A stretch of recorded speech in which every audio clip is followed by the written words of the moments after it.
Hi, Rod from Fleet News Group again. Today I have here with me the 2024 Hilux Rogue. It has the new enhanced mild hybrid system on the motor in this car, and we'll be telling you all about it today. So keep watching and I'll let you know what I think about it.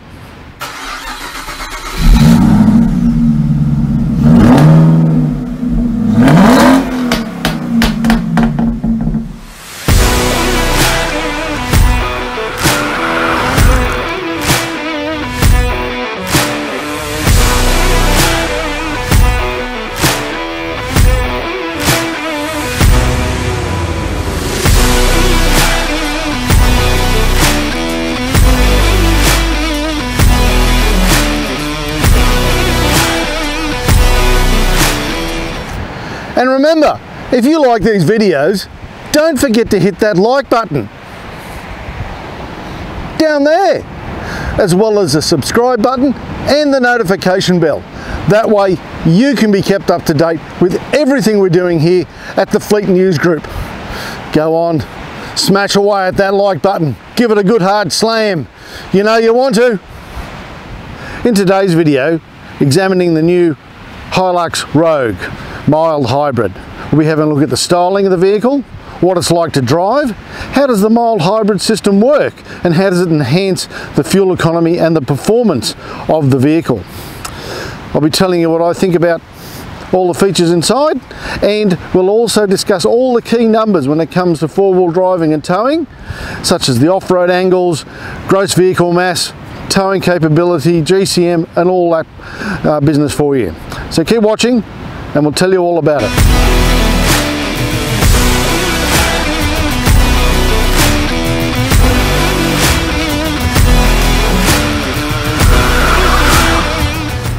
Well, let's talk about the styling of the new Hilux Rogue. I look at the vehicle here, it's quite an attractive vehicle, but it always has been. But I feel like I'm looking back in time almost. This variant or model of the Hilux has been around for 9 years. Not a lot's changed, little enhancements here and there, but it's ostensibly still the same looking vehicle. I drove one of these on this very beach back in 2018. There's a picture of it right there. And not much has changed. Having said that, as they always say, if you're on a good thing, stick to it. And it is a good looking vehicle, it really is. Some of the enhancements they've made with this new model Rogue, I particularly like, because it's got a wider wheel track now than other models in the range, they've put the fender flares on. They're not too big and over the top, but they give it a real nice, bold and muscular look, aggressive even, which enhances the stance of the vehicle and its road presence and makes a statement when you're out there on the road. And from the rear, it looks just as good. There's been a few tweaks with the new Hilux badge. The high mount stoplight is now mounted in the tailgate rather than up on the top, and the Rogue here also has a sail plane. But the Rogue has more. It's the only one that comes with this in the Hilux range. An electronic roller shutter. How cool is that? Open it up and it's got gas struts. Yes, is there anything they can't do? It's got gas struts. And inside, it's all carpeted. Well, how good's that in a ute? Doesn't have to be. It's all held down with Velcro. So you can have it in or take it out. But makes it a nice place to put some things in there. And I can tell you what, my chairs and that are in there at the moment. Tread boards, never go on the beach without tread boards. Haven't moved an inch whilst I've been driving around in here. The carpet helps keep them in place, and that's very good. But let us know what you think about the styling. I think it's pretty good, but leave us your comments down below.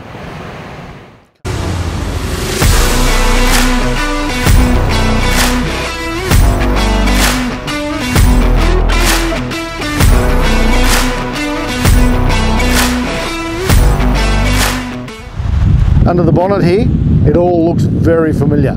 It's got the same 2.8 litre 4-cylinder turbo diesel motor, the same power rating at 150 kilowatts and the same torque at 500 Newton meters. It's got the same 6-speed automatic transmission as well as the same part-time variable 4-wheel drive system. all very, very familiar, including the dangly stick. Gas struts, they're on the tailgate, just saying.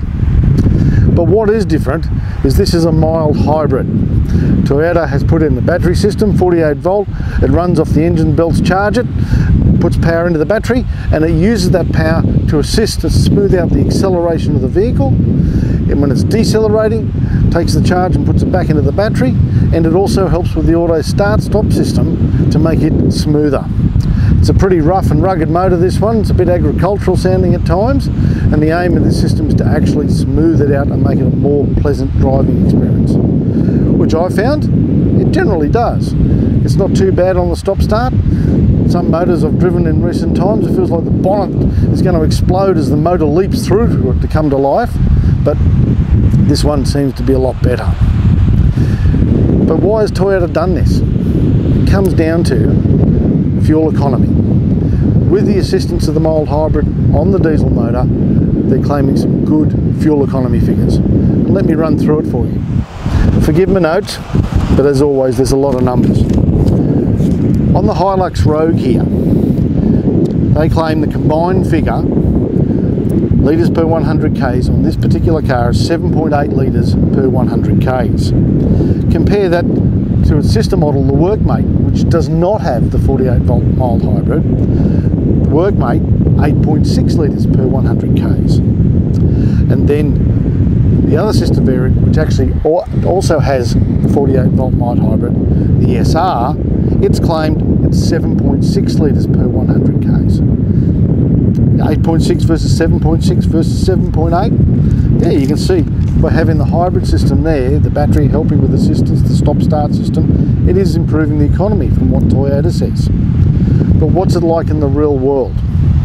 Having driven this thing for the best part of a week now and gone all over the state, running on freeways, country roads, urban driving, using the stop-start system quite a lot, and now up on the beach, I can tell you the numbers I've seen from Toyota's trip computer hasn't moved from anywhere between 9.6 litres per 100 k's to 9.8 litres per 100 k's. And I've been resetting it religiously on every type of trip to try and get it to show me a different figure, but between 9.6 and 9.8 litres per 100 is what it's been showing me. So there's that to consider.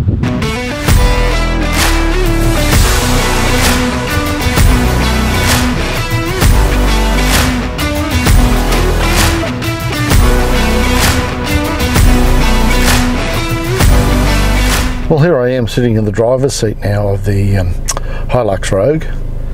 It's a very nice, comfortable place here. I've got my seat warmers on. Very nice down there, making a nice warm ride on a cold, wet day. We've got the nice leather seats here happening as well, standard in the Hilux Rogue. Large infotainment screen there, connected up with Apple CarPlay. The cabin's very comfortable, very familiar, but it's been around since 2015, this design, and it is, to be honest, falling a bit behind its competitors. You look at what's in the Ranger these days, wow. But the Toyota here by no means is uncomfortable. It's a nice, pleasant place to be whilst driving. The instruments remain in analog dials there, but there's a digital information in between. And in there I can show you something that is new in here. I'll just show you down here. We've got the new mode select and multi-terrain system there. So what I'll do is just show you how it changes over the modes up here. I can select it. There I am in eco mode, go to normal mode, sport mode. Now if I want to get the other multi-terrain systems happening, what I have to do is I have to flick over the drive here from two-wheel drive to four-wheel drive. You can see that's up there now, engaging the four-wheel drive system. Just waiting for it to lock up there. Any second now would be nice. And now we're in four-wheel high. I can show you the multi-terrain select. Just twist the knob again, and now we've got gone in from auto into dirt mode, sand mode, mud, and you can see the little symbols changing up next to where the traffic sign recognition is. Just matching what's on the selector. Sand on a bit of a slope there with a cactus in the background. Mud, big deep mud, then big deep snow. And it changes to show you which mode you're in. So when she turns off, it goes back to the standard setting. It leaves the symbol of what mode you're in. If now I put it into four-wheel drive low, just put it in neutral. We push it into 4 low and you can see it now changing over. It's all now locked into 4 low. And I move the multi-terrain selector again. We've got different modes: auto, sand, mud, and now rock as well, to help out with those kind of terrains should the need arise. Looking at the rest of the cabin there, as I said, we've got Apple CarPlay going through the large touchscreen. We've also got some dials and knobs there for the changing the temperature, push buttons for the fan. We've got the red arc tow controller there, the seat heaters. You've then got the auto stop start function. You can turn it off if you want to, as well as controls there for the hill descent control, locking the rear diff, turning the traction control off. Those buttons there. Very advisable to do that when you're on the beach, because otherwise it doesn't want to work most of the time. Cup holders, shifter, knick-knack tray, nice big console bin for storage, wireless charging map there for your phone. That doesn't belong in there, that's my little accessory. So all very good. And then we've got dual glove box holders up the top and down the bottom again, as per always with the Hilux. And then the big coffee cup test. This is a real good thing about the Hilux. It's got the hideaway cup holder tray on the driver's and passenger side, so you don't get each other's coffee cups mixed up. Just pull him back out there one hand, because it is full of coffee, this thing. So she just easily slots in there, grab her, have a drink, put it back again. Very good. Also fits quite comfortably in the cup holder down here. Very good, but I prefer it up here. That's where it belongs. Down the door, got a nice big door bin for your water flask, which also fits quite easily over here if you need it to. No dramas at all. But all very, very good and comfortable here in the Toyota Hilux Rogue. Well, looking in the rear seat of the Hilux now, looks all very nice in here. I like the glowing ambient light in the armrest. That's a really nice touch, that. Blue colour. It's in the front as well, of course, but sometimes you don't see them in the back, so I like that. It's there. Fair bit of headroom in here as well. Lots of grab handles. The rear passengers have 2 grab handles each, so that's good for when the going gets really rough. You've got that. Cup holder in the armrest, of course, which folds up out of the way when you don't need it. Rear air vents. And some USB supports there as well. See them there. Forgive my tools and compressor in the back there, but we've been on the beach, you always got to carry them when you do that. There's a fair bit of tow room, knee room. My seat's in its usual position there, so you can get in there quite comfortably. Would you be super comfortable as a tall person in it for a really long trip? Probably not, but where you need to go around town or whatever, more than fine.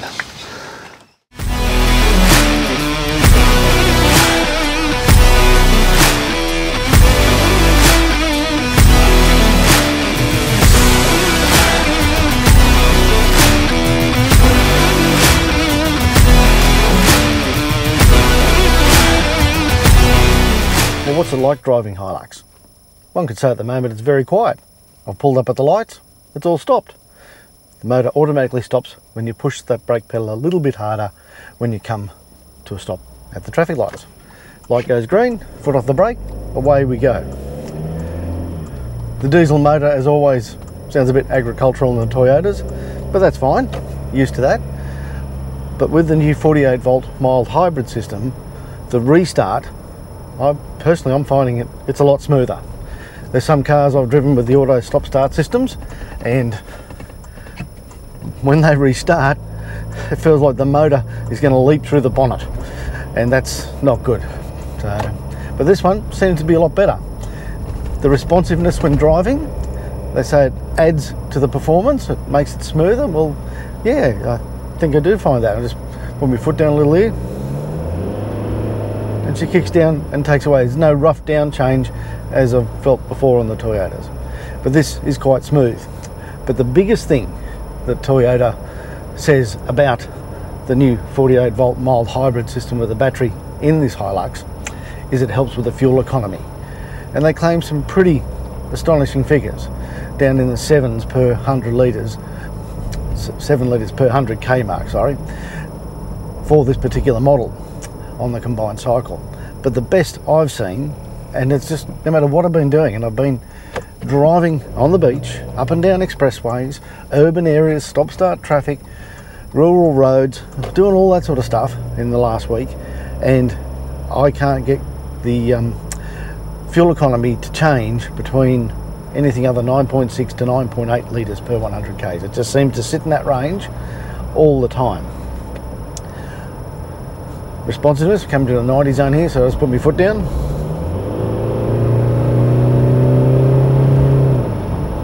It gets up and goes, nice and smooth there. Cruise control I always like in the Toyotas. You push the button, flick it down, bang, you sit up and go in cruise control, very good. That's one of the usual range of Toyota safety suite features. Radar cruise, it also has blind spot monitoring, lane keep assist, lane departure warning, it has rear cross traffic alert, autonomous emergency braking, all those safety features which helps this car maintain, and very important for fleets, the 5-star ANCAP safety rating. So that's all very good too. On the road, just riding along here at the speed limit, just under 90 actually, and it still is busy. It's a bit rough, a bit bouncing along, and the Hilux has always been like this. Nothing much has changed. Competitors' utes tend to ride a little bit better and a bit more comfortably, but the Hilux is the Hilux, and those that love them will love them regardless, and it just does what it does. You know what you're getting into when you're driving a Hilux. It's no big surprise here. Having said that, you look around the cabin here, not much has changed. They've added a bigger infotainment screen. It now has Apple CarPlay. I've got my phone wired into it so I can just use it all the time. There is a charging mat down there as well to use it wirelessly, but I haven't found wireless Apple CarPlay. It just defaults to the Bluetooth system through Toyota's own system, but I much prefer Apple CarPlay, especially when I just go beep, and I've got Waze up and running. I like Waze. But this vehicle is very good to drive, no doubt about it. It's going to do everything you want it to do. On-road, off-road, the Hilux continues to deliver. It's still an incredibly popular vehicle in the market. As I said, those that love it, just keep loving it. But everyone else, consider you know what you're going to get into. And for fleets, well, Toyota's renowned for its fleet business, and Hilux is a very big contributor to that, massively so. Other features I like about the Hilux. This particular model, the Rogue, has Toyota's connected services. If you're in an emergency situation, need help, been in an accident, connected services will help notify the authorities to say, come get you. But up here, there's a button. You've got to take the safety clip off, and then if you push that button, someone's going to be coming. So don't push it unless you really need it. I like the clip though. It feels like a missile lock button arm. It's really cool. All very good, that. And remember, if you like these videos, don't forget to hit that like button down there, as well as the subscribe button and the notification bell. That way you can be kept up to date with everything we're doing here at the Fleet News Group. Go on, give that like button that little bit of a tickle.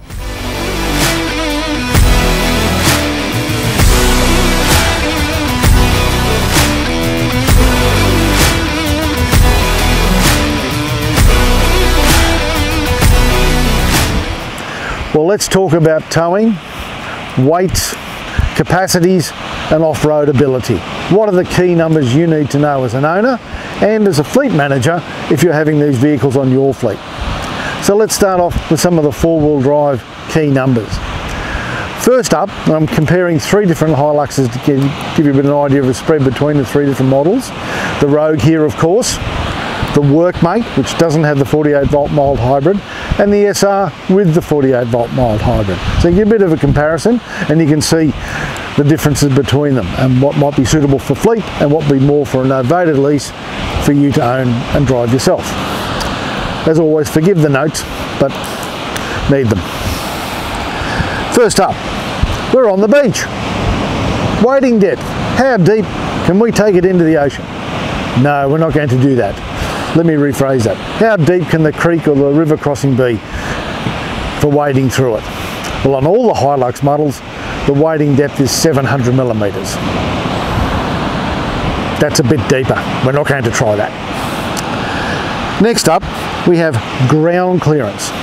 Now, out of the three models we're talking about with the Hilux here, the Rogue has the best ground clearance, obviously because it's more attuned to doing four-wheel drive off-roading, 265 millimeters, whereas both the Workmate and the SR have a ground clearance of 216 millimeters.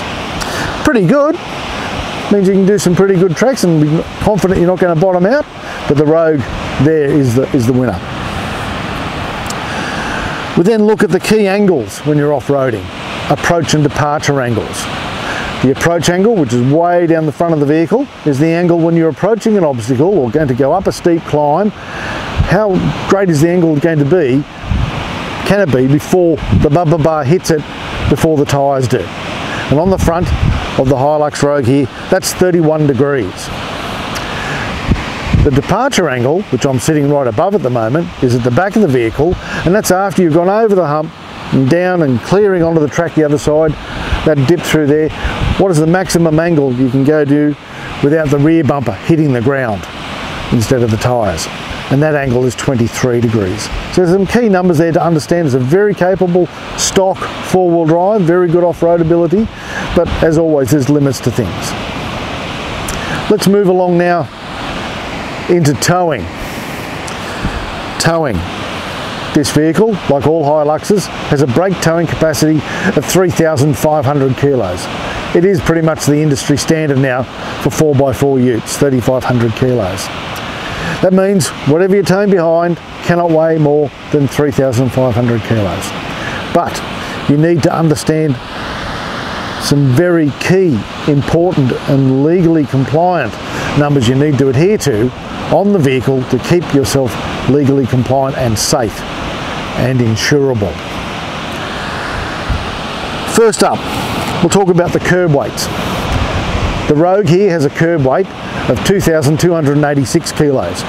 That's it by itself, without me, without the gear, hardly any fuel in it and nothing else in it at all, 2,286. The Workmate comes in at 2,115 kilos and the SR at 2,135 kilos. They're a little bit lighter. So how does that translate out? Well, when you look at the gross vehicle mass of each vehicle, the gross vehicle mass is the maximum amount the vehicle can weigh. That's you, your family, all your stuff fully fueled, loaded to the gunnels, packed to the hill. All the Hiluxes cannot weigh more than 3,050 kilos. So how we then work out the payload of what each vehicle can carry is we subtract away from the gross vehicle mass the curb weight. So first up on the Rogue, that gives you a payload of 764 kilos. The Workmate, it's a Workmate, carries a lot of stuff. It has a payload of 935 kilos and the SR with the mild hybrid 915 kilos. So the higher grade model with all the extra little luxury bits in it, electric seats, electric roller shutter, it weighs a bit more. So the trade-off is it actually can't carry as much. We then look to towing specifically, and with towing 3,500 kilos, and I'd say here at this point all these numbers you have to adhere to, both to be legally compliant and, more importantly, remain insurable. If you're overweight and you're involved in an accident, the insurance company may well walk away from you, and then you're really up that creek without that paddle. But looking in this and knowing this beforehand arms you to make the correct decisions in which vehicle you might select or wish to buy. And all vehicles, depending manufacturer model, they'll all be varied, they'll all have different capacities, and it'll be your role to figure out which one is going to suit it, what you need it to do.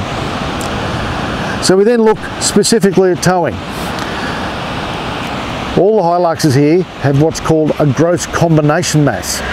That is, how much can the Hilux weigh and whatever you're towing, be it a big caravan, a big boat, a heavy trailer with lots of work equipment on it, all that stuff, they cannot weigh more than 5,850 kilos. Other vehicles, like the Ford Ranger for example, it can carry over 6 tonnes in the GCM. But you need to consider all that together, which one's going to be best suited for you. Now looking back here at the Hilux, GCM of 5,850 kilos. But the thing that lots of people forget is when you hook up that 3,500 kilo trailer onto the tow ball underneath here, the ball weight of 350 kilos, approximately 10% of whatever the weight is, transfers to be a part of your payload. It's physics. It's going to do what it's going to do. You can't ignore it. So out of your total payload here, with a 350 kilo ball weight, the Rogue here, its total payload, once you hook that caravan or boat up, it drops to 414 kilos. Again, 414 kilos for you, the family, your stuff, the fuel, starting to get very tight, very tight. The workmate, a bit better, no dramas. It drops with a 350 kilo ball weight to 585 kilos that you can have in this car, and the SR 565. Again, the variance being how much the car weighs in the first instance. But they're all very, very important numbers to know about and be respectful of, because you've got to remain legally compliant to be insurable, both in the fleet space and private registration. There's no exceptions. So be safe, study the numbers, and know what you need it to be.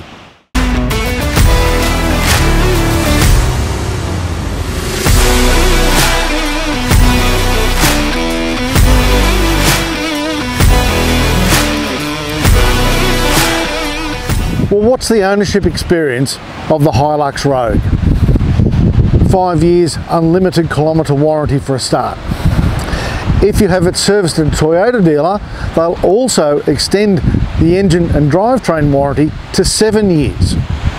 Plus the battery warranty, getting it serviced every year at Toyota, they'll extend that out to 10 years. So that's pretty good peace of mind motoring, knowing the manufacturer's got you back for those time periods. They also offer cap price servicing. On this vehicle it goes from maximum 3-year period or 60,000 Ks, whichever occurs first. But bit of a shortcoming in this car, and in some model Toyotas this is common. Compared to its competitors, the service interval schedule is every 6 months or 10,000 Ks, which is by no means as competitive as what you have on the likes of the Ranger, 12 months, 15,000 Ks, and other manufacturers offer that same deal as well. So you have to do 2 services a year on this vehicle, whereas competitors, it's only 1 potentially. Consider that one as well.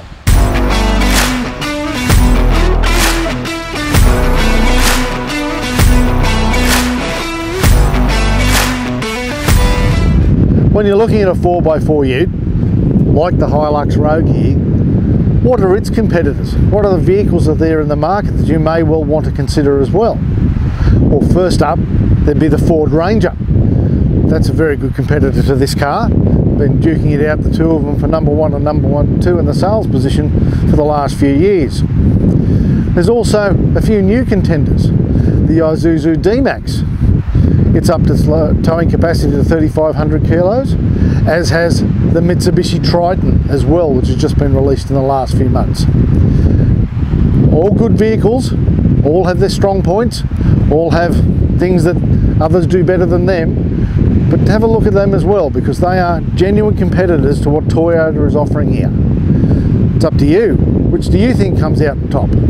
Is it the Ford, is it the Toyota, the Mitsubishi, or the D-Max? Maybe even the Amarok. It's all down to you to let us know what you think and where you're going to put your purchasing dollar.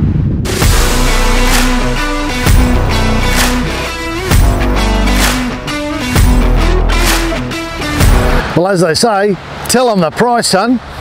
What's it going to cost you? Well, for the Hilux Rogue, pricing starts from $71,530 plus on roads.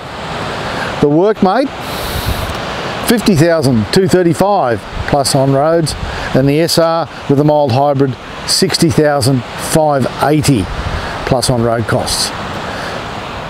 Fair bit of coin for this car, but if you're looking for one for a novated lease, I think it's going to serve you very well, and that's what it's going to cost you to have one.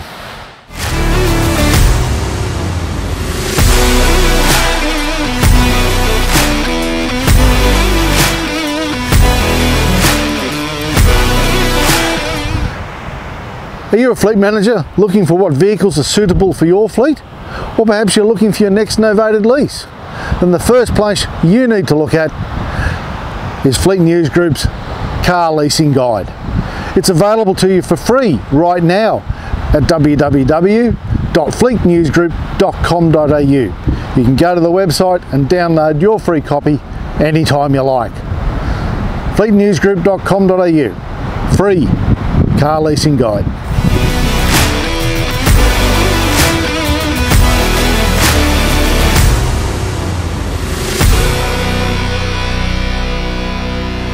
Well, I've really enjoyed my time driving the Hilux Rogue. I think the improvements they've made to it in terms of the styling and also the new 48-volt hybrid, mild hybrid system have improved the vehicle.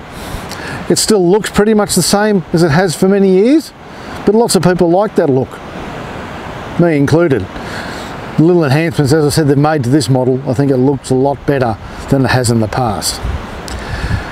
But there's lots of competitors out there. And there's what Toyota's done to this vehicle. Is it enough to attract your coin against things like the Ranger, the BT50 and D-Max twins, the new Triton, or the Amarok? All very good competitors, all of them fighting to take sales away from Toyota. And the thing is, are you going to do that, or are you going to stick with the Toyota? Lots of people will stick with it, and I totally understand why. Let us know what you think of the vehicles though. Comments down below. Does this Toyota still cut it for you? Has the improvements attracted you to it? Just let us know what you think. Always interested to hear. As I said, I've enjoyed driving this vehicle. I quite like it. It's a very good four-wheel drive. Take you to many, many places, and it will get you anywhere you need to go. And if it doesn't, you probably shouldn't be going there in the first place. If you like these videos, please remember to hit that like button down there, as well as the subscribe button and the notification bell. That way you can be kept up to date with everything we're doing here at the Fleet News Group.